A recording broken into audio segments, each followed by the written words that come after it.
Want to guess what today's the anniversary of? Did you see I tweeted it? Oh, no, I didn't. Okay, don't. What's today?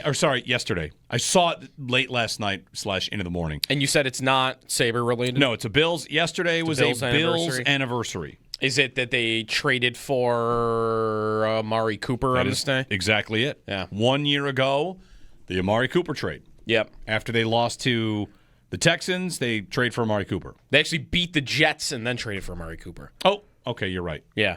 They won one more game. Because remember, the Jets, I think, traded for Adams.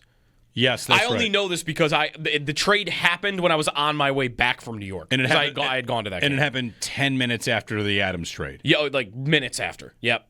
Yeah, absolutely. Which is part of why I think, many believe that they were very close on Adams themselves. Bills beat the Jets 23-20. The next day, the Jets get Adams and the Bills get Cooper. Right. Within minutes of each other. Mm-hmm. All right. Happy anniversary. So that's before the deadline. Yep. Right? Like weeks before the deadline. I was looking, the Calvin Benjamin trade was on Halloween. Okay, that's closer to the deadline, I'm sure, back then. Yes. Because right now, like if they were to make a trade in the bye, I mean that's not really a deadline move, right? It is and it isn't, right? It's a middle of the season move. Sure. But you're just not waiting around for we got till November to make this deal. Mm-hmm. It's let's get ahead of it. They might have traded for Cooper because of that. Adams is gone. We only have so many guys on our list that we even would really want to bring in. So let's make sure we get one. Let's do it this second. Yeah. The Nyheim Hines trade was much closer to the deadline, much like the Calvin Benjamin trade was. The Nyheim Hines. What about the Rasul Douglas trade? Nyheim Hines was November 1st. Okay. Rasul Douglas. I think the Douglas trade was on deadline day. Rasul Douglas would have been... I'm pretty sure it was on deadline day. Because I think it actually even it's one of those that happens where it got announced after the deadline, but it had already happened. It's October 31st, which is close to the deadline, maybe a couple days before. All right, so should we be looking out already? I mean, I fully expect him to make a trade. Don't you?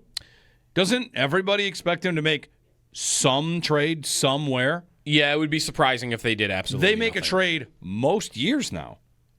Whatever that is. Right. So I fully expect it. I don't know how big and bold it might be or how aggressive it might be. We could talk about the positions it might be at. But, yeah, I mean, I'll put it this way. It's October 16th. The deadline is November 4th. I am, every time I open my phone, waiting to see a Bills trade. Is that too much? Because I think, especially with the bye week here, get somebody in and get to work. Now, you need a partner, so I'm not saying it has to happen today. But, yeah, I am open my phone and check for a trade every day. Yeah, it might be a little more than where I'm at right now. I think they'll make a trade. I guess I'm not convinced they'll do it right now.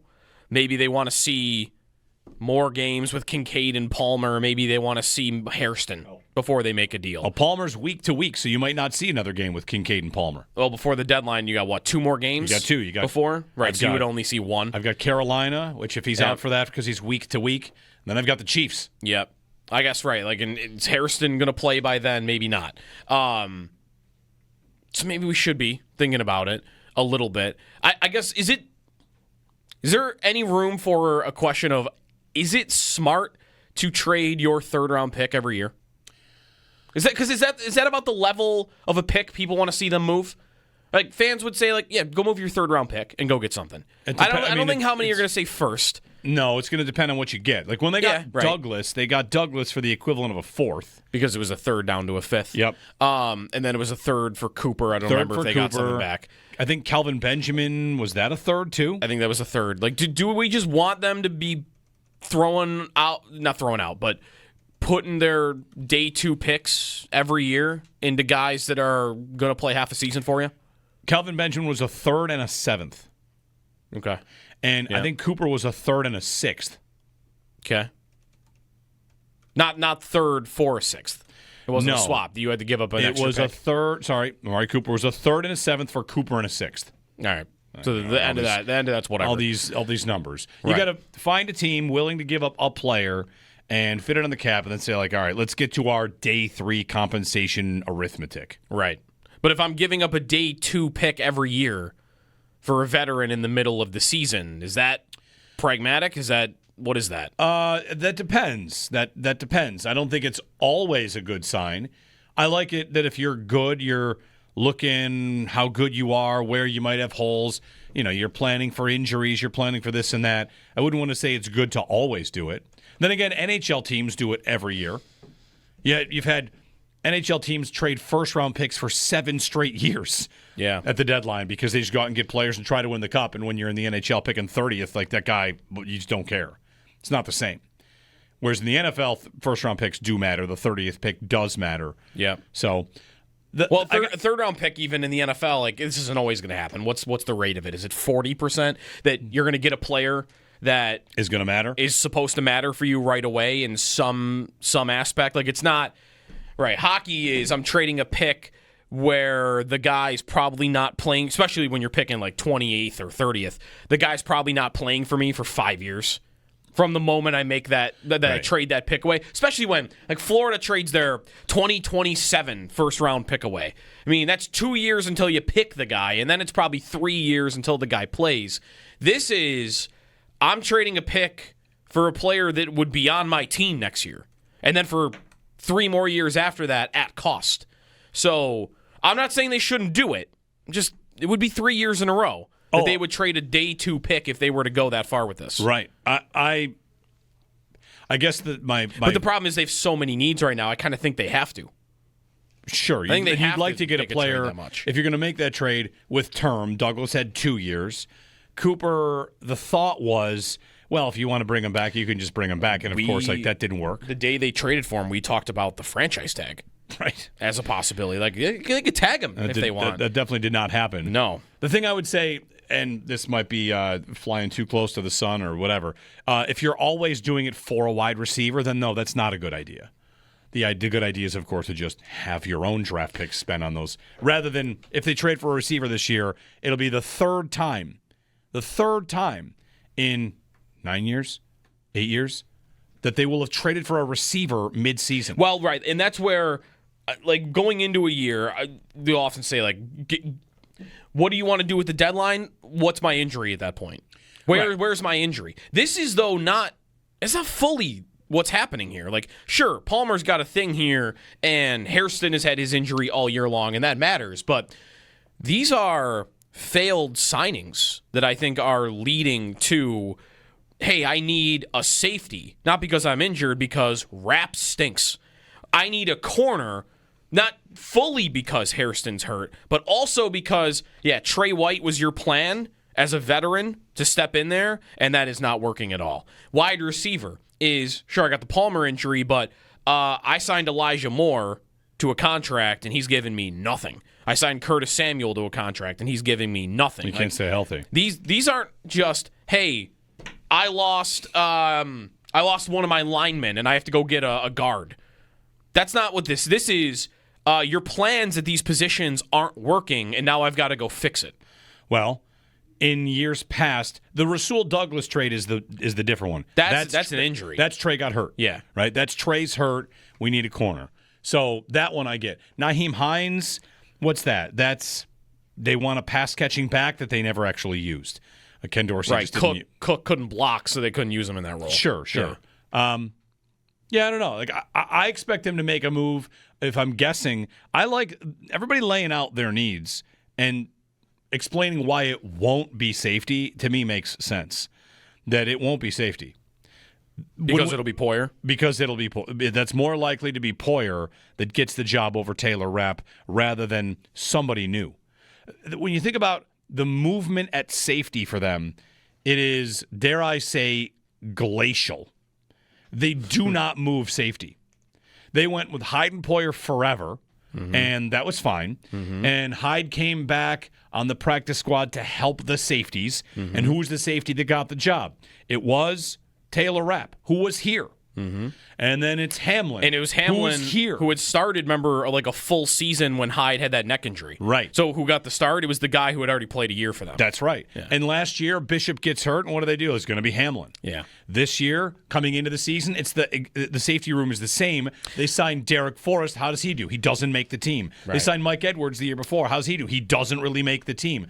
When you talk about the safety position, you need a full year and a half to 2 years of vetting in the system before they're going to put you on the field. So anybody that wants a safety, myself included, I think you kind of have to expect them to operate the way they do, which is you don't just go trade for a safety from the Titans and throw him in, because it takes them a long time to trust anybody to be back there. So if you were to handicap this, I think it's much more likely that corner is in that mix, much more likely that receiver is in that mix, and past that, I don't even know what next position. Linebacker? Would you think about linebacker? You might. Balin Spector got brought back to the practice squad, and they've got injuries with Milano. They can never trust him to stay healthy. I don't know how they feel about Dorian Williams. He struggles quite a bit. So Thompson might make them feel like they don't fully need to do it at linebacker. Yep. But they probably could. That's probably the end of the list, unless I saw yesterday. I mean, this would be a minor move. This is not like major, like corner receiver, like we're talking. But I saw that Ty Johnson is like the 5th worst rated pass blocking running back in the league this year. And that's a year after they called him the best third down back in the league. That is not the case this year. They've targeted him 7 times. He has 2 catches. Do they want to go throw like a 6th-round pick at a pass-catching running back? Is that a move they want to do? Might be on the list. Just throwing it on there. Spending another asset on running back. As low an asset as you could, but sure. Yeah, that's right about safety. I mean, but and it's not even just Poyer. I mean, is there an outcome where they get to the end of the year and it's Poyer and Hamlin are their 2 safeties? Because Hamlin's here too, and he's on IR right now, so he'll miss 4 games. But I think it's more likely every time it's like, oh, Hamlin's not going to start. I'm like, oh no, Hamlin started. Like, oh, Hamlin's not going to make the team. I'm like, no, Hamlin made the team. So for that, you would need them to bench both of them probably though, and I don't know if that's going to happen. Maybe they bench one. Maybe they bench Rapp. Do we feel like Rapp playing so poorly is casting a shadow over Bishop and his struggles, or is Bishop actually playing better? I don't even know if we're picking up on whether he's playing better or not, because we're so worried about the other dude next to him. I think they're both having their rough moments. The difference is Bishop is kind of like, an elite athlete who is developmentally probably getting better. And if Jordan Poyer was brought in part to help Cole Bishop, maybe that is working. And I would at least want to try on Jordan. Listen, I know Poyer and Bishop. Yeah, I'd want to try on Poyer on the field with him before I just decide that he's going to go back on the field with Hamlin, who of course is not healthy. But when you lay it all out like this, doesn't it make you think like trading for a safety should be a big underdog? Like that's not what they do. They don't bring in. Well, no, they would do it if there was a guy who had done it before in the system. But the problem is the only other guy that's done it in the system is retired. Is that Jaquan Johnson? Well, tied, and he's retired. Right. I don't even know if Jaquan Johnson plays in the league anymore. Like they don't have another guy in the league that has safety experience for them, because they don't really interchange those guys. Whereas at corner, like Russell Douglas is out there. Yeah. Linebacker Tyrell Dodson is out there. He's on the same team. Funny enough, like there are other guys around the league if they've really wanted to bring back their own, but there is not a safety. There's no safety around the league. If the Bills were to trade for Douglas and Dodson in the same trade, I mean, wow, what a moment for former Bill, future Bill fantasy league. A double. It'd be a blockbuster. Right. Huge. Is there a third we could throw on the list there, throw on the pile? With the Dolphins? Who's with the Dolphins? Somebody's got to be down there. Saran Neal's not there. He's in San Francisco, right? Anyway, 803-0550 and 1-888-550-2550 to join us. Give us a ring. Jeremy and Joe on a cool Thursday morning.